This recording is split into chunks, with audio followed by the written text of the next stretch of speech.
আসসালামু আলাইকুম রহমতুল্লাহি ওবরাকাতুহ। প্রিয় বন্ধুরা, আশা করি আপনারা সকলেই ভালো আছেন। জুমাবার যথাসময়ে সম্পন্ন হলো সোহেলের বিবাহ। রাতে নববধূকে নিয়ে বাড়ি ফিরল সে। পরদিন ওদের বাড়িতে অলিমার আয়োজন। সকাল হতেই মেহমানদের আনাগোনা। বান্ধবীদের সাথে শাকেরাও এলো সালমানও। হঠাৎ সালমানের নজর পড়ল তার ছোটবেলার স্কুলের সাথে আফজলের সাথে আফজলের স্ত্রীও। আফজলের স্ত্রীর চেহারায় চোখ পড়তেই সালমানের অন্তর ব্যথায় ভারাক্রান্ত হলো। সেই সাথে শুরু হলো অন্তর্জ্বালা।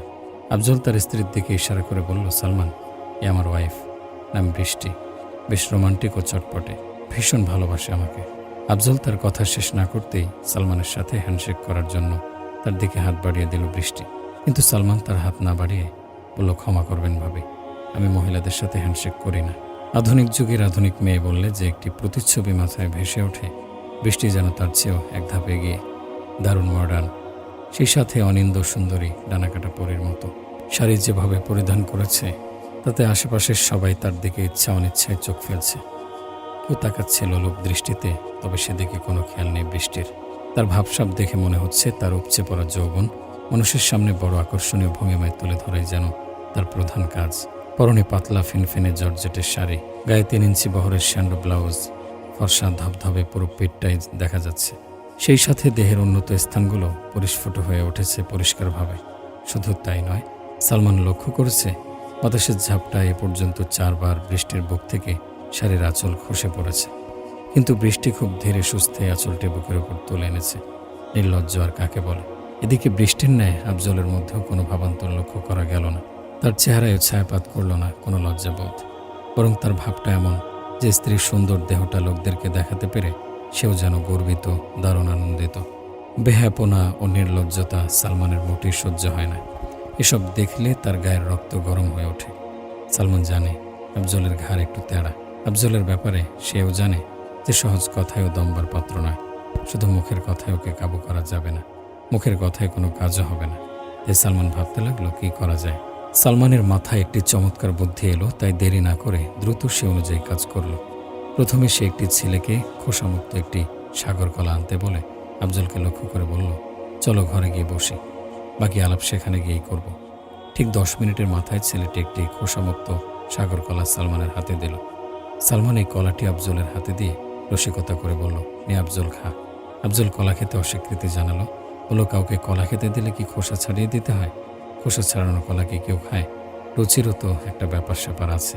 উফ, না জানি কত মাছি এই কলার উপর বসেছে। আমার বিশ্বাস এই কলা স্বাস্থ্যের জন্য তো উপকারী হবেই না, বরং এর দ্বারা নানাবিধ রোগে আক্রান্ত হওয়ার সম্ভাবনা আছে। আরে সালমান, তোকে বুদ্ধিমান মনে করতাম, কিন্তু তুই যে একটি আস্ত গাবয়েট, তোর কাজ দ্বারা এই বিষয়টি আজ ভালোভাবে প্রমাণিত হলো। সালমান বলল, না আফজল, এটা খুব ভালো কলা, কোনো পোকামাকড় এটার উপর বসেনি, কেউ এটাকে নোংরা করেনি। খানিক পূর্বে আমি নিজে এটার খোসা ছাড়িয়ে রেখে এসেছিলাম। খা দোস্ত, খা, আমার আবদার তুই ফেলে দিস না। আফজল বিরক্ত হলো, বলল, ধ্যাত, বললাম না খাবো না। হ্যাঁ, তোর যখন কলা খাওয়ানোর এত ইচ্ছা, তো খোসাযুক্ত ভালো কলা আনলি না কেন? খোসা ছাড়ানোর নোংরা কলা কেন এনেছিস? সালমান পুনরায় বলল, বললাম তো এটা নোংরা না। আফজল বলল, নোংরা হোক বা নাই হোক, কোনো পোকামাকড় এটার ওপর বসুক বা না বসুক, আমি কখনো এই খোসাবিহীন কলা খাবো না। তোর মন চাইলে তুই খা। সালমান বলল, বেশ চমৎকার তো, কলা না খাওয়ায় তুই কি আমাকে ঠাট্টা করছিস? বলল আফজল, না, ঠাট্টা করবো কেন? আমি তো বরং খাওয়া দাওয়ার ব্যাপারে তোর সতর্কতা দেখে বেশ আশ্চর্য হচ্ছি। এতে আশ্চর্য হওয়ার কি আছে? খোসাবিহীন কলা কি কেউ খায়? না কোনোদিন খাবে?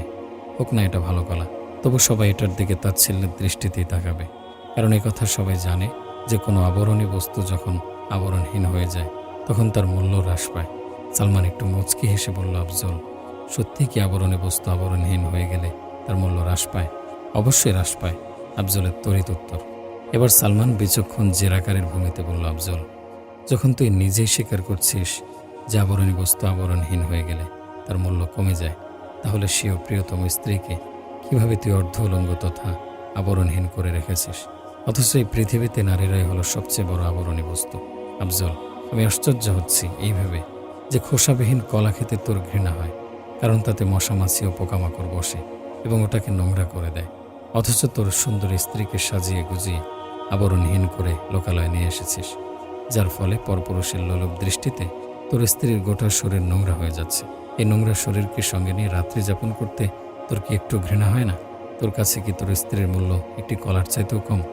যদি তা না হয় তবে কলার ব্যাপারে তোর এত সচেতনতা, অথচ জীবনসঙ্গী স্ত্রীর ব্যাপারে মোটেই তোর খেয়াল নেই কেন? কেন তুই আপন প্রিয়তমাকে পরপুরুষের কুদৃষ্টির লক্ষ্যস্থলে পরিণত করছিস? তোর জ্ঞান বুদ্ধি কি একেবারে লোপ পেয়ে গেছে? ভালো মন্দ অনুধাবন করার শক্তি কি একটু অবশিষ্ট নেই? আফজল, মনে রাখিস, প্রকৃত বুদ্ধিমান স্বামী সে যে পৃথিবীর সকল বস্তুর চেয়ে সে স্ত্রীর দিকে বেশি খেয়াল রাখে, সচেষ্ট হয় তার ইজ্জত আবরু হেফাজত করতে। সেই সাথে সে এমন কোনো কাজ করে না যা দ্বারা সে স্ত্রীর মর্যাদা বিন্দুমাত্র হ্রাস পায়। পক্ষান্তরে যে স্বামী তার স্ত্রীর মান সম্মান, রূপ সৌন্দর্য হেফাজত করতে ব্যর্থ হয়, তার জন্য বিয়ে করা শুধু অনুচিতই নয়, অন্যায় বটে।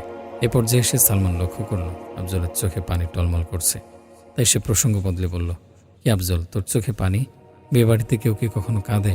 আফজল তখন সালমানের হাত চেপে ধরে বলল, সালমান, আমাকে আর লজ্জা দিস না। আমার চোখ তুই খুলে দিয়েছিস।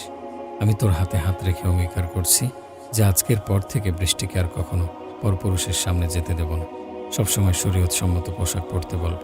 সালমান লক্ষ্য করে দেখল বৃষ্টিও লজ্জায় লাল হয়ে গেছে। মাথা নিচু করে বসে আছে আফজলের পাশে। লজ্জা আর অনুশোচনায় তার ঠোঁট দুটি যেন কাঁপছে। সালমান যখন বুঝতে পারল তার কথা বৃষ্টি লজ্জা পেয়েছে, তখন সে আর কথা না বাড়িয়ে বলল, দোস্ত, তোরা এখানে থাক, আমি বাইরের অবস্থা একটু দেখে আসি। সেই সঙ্গে সোহেলের সাথেও একটু দেখা করে আসি। সালমান দরজার দিকে পা বাড়ালো। এ সময় বৃষ্টি এসে বাঁধ সাধল। বলল, ভাই, একটু বসুন, আপনার সাথে কয়েকটা কথা বলি। সালমান পুনরায় আসন গ্রহণ করলে বৃষ্টি বলল, ভাইজান, আসলে এতদিন আমি ভুলের মধ্যে ছিলাম। সত্যি বলতে কি, পর্দার ব্যাপারটি এভাবে যুক্তির আলোকে কেউ আমাকে ব্যাখ্যা করে বোঝায়নি। উফ, কতই না ভাগ্যবান ওই মেয়ে যে আপনার স্ত্রী হবে। আল্লাহ আপনার মঙ্গল করুন।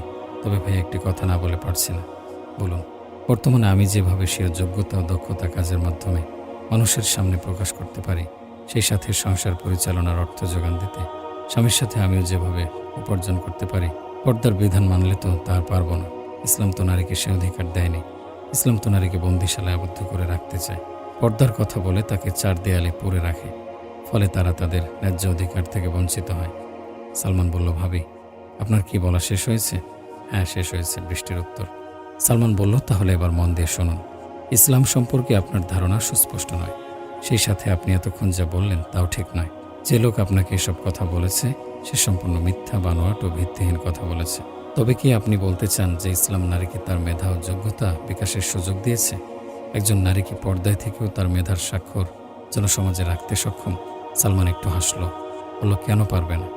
100 বার পারবে, 1000 বার পারবে। কে বলেছে ইসলাম নারীকে কোনো অধিকার দেয়নি? অথচ বাস্তব সত্য হলো, ইসলাম নারীকে যে অধিকার ও মর্যাদা দিয়েছে তা অন্য কোনো ধর্ম দেয়নি। না দিয়েছে পশ্চিমা সভ্যতা, না দিয়েছে অন্য কোনো সভ্যতা। বস্তুত নারীদেরকে ঘরের সৌন্দর্য বৃদ্ধির লক্ষ্যে সৃষ্টি করা হয়েছে। ফুল যেমন বাগানের সৌন্দর্য বৃদ্ধি করে, তেমনি মেয়েরাও ঘরের সৌন্দর্য বাড়ায়।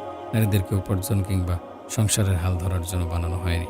তবে কোনো নারী যদি প্রয়োজনের তাগিদে কাজ করতে চায়, তবে ইসলাম তাকে সে অবকাশও দিয়েছে। মায়ের জাতি নারীকে ইসলাম যে কী পরিমাণ সম্মান ও মর্যাদা দিয়েছে তার কোনো হিসেব নেই। ইসলাম মাকে উচ্চ মর্যাদা দান করেছে। বলেছে, মায়ের পায়ের তলে সন্তানের বেহেশত। কন্যা সন্তানকে জীবন্ত কবর দেওয়ার প্রথা ইসলামে বন্ধ করেছে। শুধু তাই নয়, ইসলাম অধিকার বঞ্চিতা নারীকে স্বামী, পিতা, মা এবং ভাই বোনদের সম্পত্তির হকদার বানিয়েছে। ইসলাম স্ত্রীর মহারানা দেয়া স্বামীর ওপর ফরজ করে দিয়েছে। মহারানার টাকা দিয়ে ব্যবসা করে স্ত্রী যদি কোটি টাকার মালিকও হয়, তবু স্ত্রীর থাকা, খাওয়া, বাসস্থান ইত্যাদি সব দায় দায়িত্ব স্বামীর উপর অর্পণ করে ইসলাম নারীর অর্থনৈতিক অধিকার নিশ্চিত করেছে। ইসলাম নারীকে দিয়েছে শিক্ষা গ্রহণের অধিকার, দিয়েছে মুসলিম পুরুষকে পছন্দ করে বিয়ে করার পূর্ণ অধিকার, দিয়েছে অকর্মণ্য ও অত্যাচারী স্বামী হতে বিবাহ বিচ্ছেদের পূর্ণ ক্ষমতা। তালাকপ্রাপ্ত ও বিধবা নারীকে বিবাহের অধিকার দিয়েছে ইসলাম। পর্দা রক্ষা করে কর্মক্ষেত্রে নারীর অংশগ্রহণের অধিকার দিয়েছে ইসলাম। ইসলাম পূর্ব যুগে নারীদের কোনো সম্মান ছিল না, মর্যাদা ছিল না। তারা ছিল অধপতিতা। মা বাবা, স্বামী, ভাই বোন ইত্যাদি কারো সম্পত্তিতে ছিল না তাদের কোনো অধিকার। তারা ছিল নিগৃহীতা, নিপীড়িতা, অধিকার বঞ্চিতা ও পুরুষদের ভোগের বস্তু। আল্লাহর নবী সাল্লাল্লাহু আলাইহি সাল্লাম হাত ধরে এই অসহায় নারী জাতিকে সম্মানের আসনে বসিয়েছেন। তিনি বলেছেন, আমার কাছে 3টি জিনিস প্রিয়: নামাজ, সুগন্ধি, নারী। তিনি আরও বলেছেন, পৃথিবীর সমস্ত জিনিস হলো সম্পদ, আর সমস্ত সম্পদের মধ্যে শ্রেষ্ঠ সম্পদ হলো সতীসাধী নারী। সুতরাং এরপরও যারা বলবে ইসলাম নারীকে অধিকার দেয়নি, তাদের উদ্দেশ্যে আমি বলবো, অধিকার ও অনধিকারের মধ্যে পার্থক্য করার যোগ্যতাই আপনাদের নেই। অধিকারের সংজ্ঞাই আপনারা জানেন না। সালমান আর বৃষ্টির কথা হচ্ছে এমন সময় কি যেন মনে করে শাকেরা তার বান্ধবীকে নিয়ে এখানে এলো। সালমানের প্রতি দৃষ্টি পড়তেই থমকে দাঁড়ালো শাকেরা। চেহারাটা চেনা চেনা লাগছে, কোথায় যেন দেখেছে বলে মনে হচ্ছে। কে ছেলেটা? শাকেরা তার বান্ধবীকে জিজ্ঞেস করে, মারিয়া, ছেলেটা কে রে? মারিয়া বলল, উনি উনি তো আমাদের সালমান ভাই, মাদ্রাসায় পড়ে, বাড়িতে খুব একটা আসে না, খুব ভালো ছেলে। সালমানের নাম শুনেই শাকেরার হৃদয় উতাল পাতাল শুরু হয়ে যায়। আনন্দের অতিশয্যে তার চোখ অশ্রুসিক্ত হয়। ব্যাপার আজ করতে পেরে মারিয়া বলল, কিরে শাকেরা, এভাবে হাঁ করে তাকিয়ে কি দেখছিস? মারিয়ার কথায় সম্মিত ফিরে পায় শাকেরা। নিজেকে সামলে নিয়ে বলে, না কিছু না। শাকেরা সালমানকে প্রথম দেখেছিল স্কুলে পড়া অবস্থায়, তখনই তাদের সরাসরি কথা হয়েছিল। এরপর আর তাদের দেখা হয়নি। মাঝে মাঝে চিঠির মাধ্যমে যোগাযোগ হয়েছে, তাই সালমান শাকেরার কাছে চেনা চেনা মুখ, তবুও চেনা। সালমান এখন হৃষ্টপুষ্ট এক সুদর্শন যুবক। পরনের সুতি কাপড়ের সাদা পাঞ্জাবি তার সৌন্দর্য আরও বৃদ্ধি করে দিয়েছে। কালো দাড়ির বেষ্টনীর মাঝে ফর্সা চেহারাটা পূর্ণিমার চাঁদের মতো ঝলমল করছে, যেন তার চেহারার উজ্জ্বলতায় আলোকিত পুরো কক্ষ। তাই শাকেরা এতদিন পর প্রাণপ্রিয়ের দেখা পেয়ে মন্ত্রমুগ্ধের ন্যায় তাকিয়েছিল সালমানের অবয়ব পানে। শাকেরা সালমানকে দেখলেও সালমান শাকেরাকে দেখেনি, এবং দেখলেও শাকেরার মুখ মেকআপ দ্বারা আবৃত থাকায় চিনতে পারেনি। মনের মানুষকে কাছে পেলে সাধারণত মেয়েদের যে অবস্থা হয়, শাকেরারও তাই হলো। শাকেরা সালমানের কাছে যাওয়ার এবং সালমানের সাথে একান্ত কিছু সময় কাটানোর ইচ্ছে করল। তাই ভেবে মনে মনে খুব আনন্দিত হলো। সুখের হাওয়া দোলা দিয়ে গেল শাকেরার কোমল দেহে। কিন্তু পরক্ষণে একটি কথা মনে হয়, শাকেরার সব আনন্দ মাটি হয়ে গেল। নিমেষেই নিশ্চিহ্ন হয়ে গেল তার সব চিন্তা ভাবনা। শাকেরার মনে উদয় হলো, সালমান তো এখন আমার পরপুরুষ, গায়রে মাহরাম। হতে পারে সে আমার ভালোবাসার পাত্র, কিন্তু আমার স্বামী তো নয়। সুতরাং তাকে নিয়ে চিন্তা ভাবনা করা ও তার সাথে কথা বলা, দেখা দেওয়া আমার জন্য জায়েজ হবে না। আল্লাহর উপর ভরসা করে ধৈর্য ধরে থাকি। আল্লাহ চাহে তো অচিরেই আমাদের দুজনের বৈধ পন্থায় মিলন হবে। এসব ভেবে শাকেরা সালমানের সঙ্গে দেখা না করেই বাড়ি চলে এলো। আর সালমান সোহেলের সাথে দেখা করে খাওয়া দাওয়া সেরে বাড়ি ফিরল। দুপুরবেলা জাফর সাহেব বিছানায় শুয়ে বই পড়ছেন। বই পড়া তার নেশা। অবসর সময়গুলো প্রায় তিনি বই পড়ে কাটান। বই পড়ার মাঝে কেউ তাকে ডাকলে তার মাথা গরম হয়ে যায়, মেজাজ চটে যায়। তবে যখন তিনি শুয়ে শুয়ে বই পড়েন, তখন 4-5 পৃষ্ঠা পড়ার পরেই তার চোখে চলে আসে রাজ্যের ঘুম। বই পড়তে পড়তে কখন যে ঘুমের রাজ্যে চলে যান তা তিনি নিজে অনুভব করতে পারেন না। তিনি বই পড়ছেন আনমনে। এমন সময় শাকেরা ঘরে প্রবেশ করে ডাকল, আব্বা, ও আব্বা। শাকেরার ডাকের শব্দ জাফর সাহেবের কানে পৌঁছল। এ সময় ডিস্টার্ব করায় একটু বিরক্ত বোধ করলেন তিনি, কিন্তু বইয়ের পাতা হতে নজর সরল না। রাগ দমন করে পুনরায় বই পাঠে মন দিলেন। একটু পর তার কানে আবার আওয়াজ এলো, আব্বা শুনছেন নাকি? এবার জাফর সাহেব দৃষ্টি ঘোরালেন। কিছু বলবে ভেবেছিলেন, কিন্তু যখন দেখলেন তার আদরের কন্যা শাকেরা, তখন মিষ্টি মাখা কোমল সুরে বললেন, কি হয়েছে মা, ডাকছো কেন? খাবার রেডি করা হয়েছে, খেতে আসুন। তোমরা খেয়ে নাও, আমি পরে খাবো, আর 2-3টা পাতা পড়ে তারপর আসি। না, এখনই আসুন, খাওয়া দাওয়ার পর আমি আপনাকে বই পড়ে শোনাবো। তাহলে আসতে পারি? জাফর সাহেব চশমা আর বই টেবিলের উপর রেখে খাবার ঘরে এলেন। শাকেরা তাড়াতাড়ি খেয়ে তার কক্ষে চলে গেল আর বলল, আব্বা, আপনার খাওয়া শেষ হলে আমাকে ডাকবেন, আমি আপনাকে বই পড়ে শোনাবো। শাকেরা তার রুমে যাওয়ার পর শাকেরার মা হাজেরা বেগম জাফর সাহেবকে লক্ষ্য করে বললেন, একটু সময় পেলেই শুধু বই পড়া। মেয়েটা যে বড় হয়েছে সেদিকে কি কোনো খেয়াল আছে? খেয়াল তো আছে, মেয়ে আমার বড় হয়েছে, দেখতে বেশ সুন্দরী। এখন একটা ভালো পাত্র দেখে বিয়ে দিলেই হয়। শুধু মনে মনে বললে তো আর হবে না, চেষ্টা ফিকিরও তো করতে হবে। আমিও তো তাই ভাবছি, কিন্তু ভালো ছেলে পাই কোথায়? আমার জানাশোনা একটি ভালো ছেলে আছে। কে? শাহেদ। শাহেদ? শাহেদ আবার কে? আমার মামাতো বোনের ছেলে, খুব স্মার্ট, ভদ্র, সেই সাথে শিক্ষিত। তাহলে আর দেরি করে লাভ কি? মেয়ে বড় হয়েছে, যত তাড়াতাড়ি বিয়ে দিতে পারি ততই মঙ্গল। কালই তুমি তোমার মামাতো বোনের সঙ্গে বিয়ের ব্যাপারে আলাপ করো। তা না হয় করলাম, তবে আবার কি? শাকেরার পছন্দের কেউ আছে কিনা, বা শাহেদকে শাকেরার পছন্দ হবে কিনা, সেই ব্যাপারেও তো ভাবা দরকার।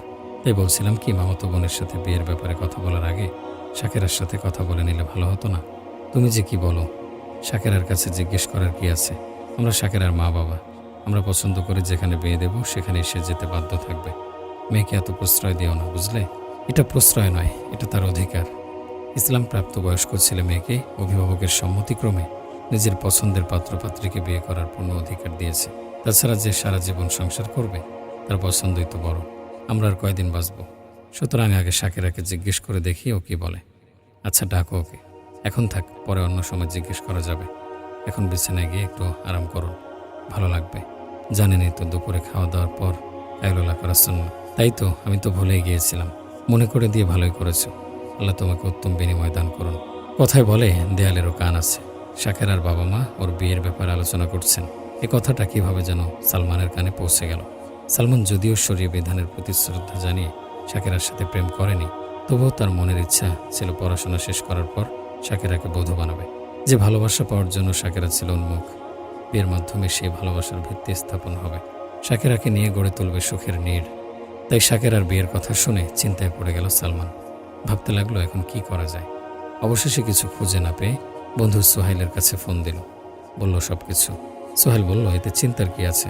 চিন্তার কিছু নাই মানে, বলল সালমান। সোহেল বলল, শাকেরার বিয়ের কথাবার্তা হচ্ছে, বিয়ে তো আর হয়ে যায়নি, সুতরাং তুইও তো বিয়ের প্রস্তাব দিতে পারিস। শাকেরা তো রাজি আছে, শুধু ওর মা বাবা রাজি হলেই হলো। ইচ্ছে করলে কি বিয়ে করা যায়? বিয়ে করতে কত কিছু প্রয়োজন হয়। আমি ছাত্রাবস্থায় এত কিছু ম্যানেজ করব কিভাবে? এত কিছু কি? বিয়ের পর বাড়তি কিছু খরচ করতে হয়, থাকা খাওয়ার ব্যবস্থাটা না হয় আব্বুই করলেন, কিন্তু স্ত্রীর সাজসজ্জা ও সৌন্দর্য লাভের সমস্ত উপকরণ সরবরাহ করা স্বামীর উপর আবশ্যক, যেমন তেল, সাবান, চিরুনি, প্রসাধনী এবং প্রয়োজনীয় দ্রব্য সামগ্রী। অনুরূপভাবে স্ত্রীর শরীর ও বগলের দুর্গন্ধনাশক, খুশবু ও দাঁতের মাজন ও অন্যান্য সাজ সরঞ্জামও স্বামীকে যোগান দিতে হয়। মাঝে মধ্যে স্ত্রীর মন্তুষ্টির জন্য এটা সেটা এনে দিতে হয়। সব আমি কোত্থেকে এনে দেব? আমি তো আর চাকরিজীবী নই। তাহলে এক কাজ কর। কি কাজ?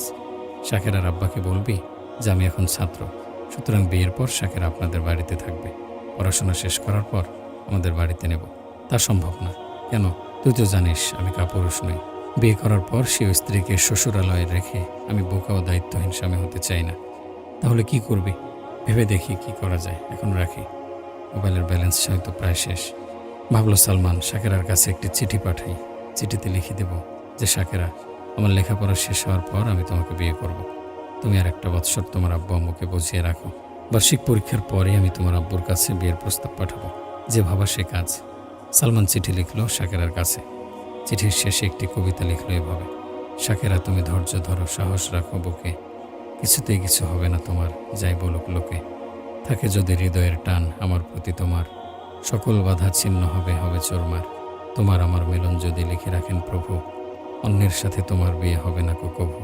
রাখতে কেউ পারবে না তোমায় আমার থেকে দূরে, তোমার আমার মিলন হবে আলো ঝলমল নূরে। আমি তোমার আশার আলো, শান্তি সুখের রেশ, আমি তোমার প্রথম পুরুষ, আমি তোমার শেষ।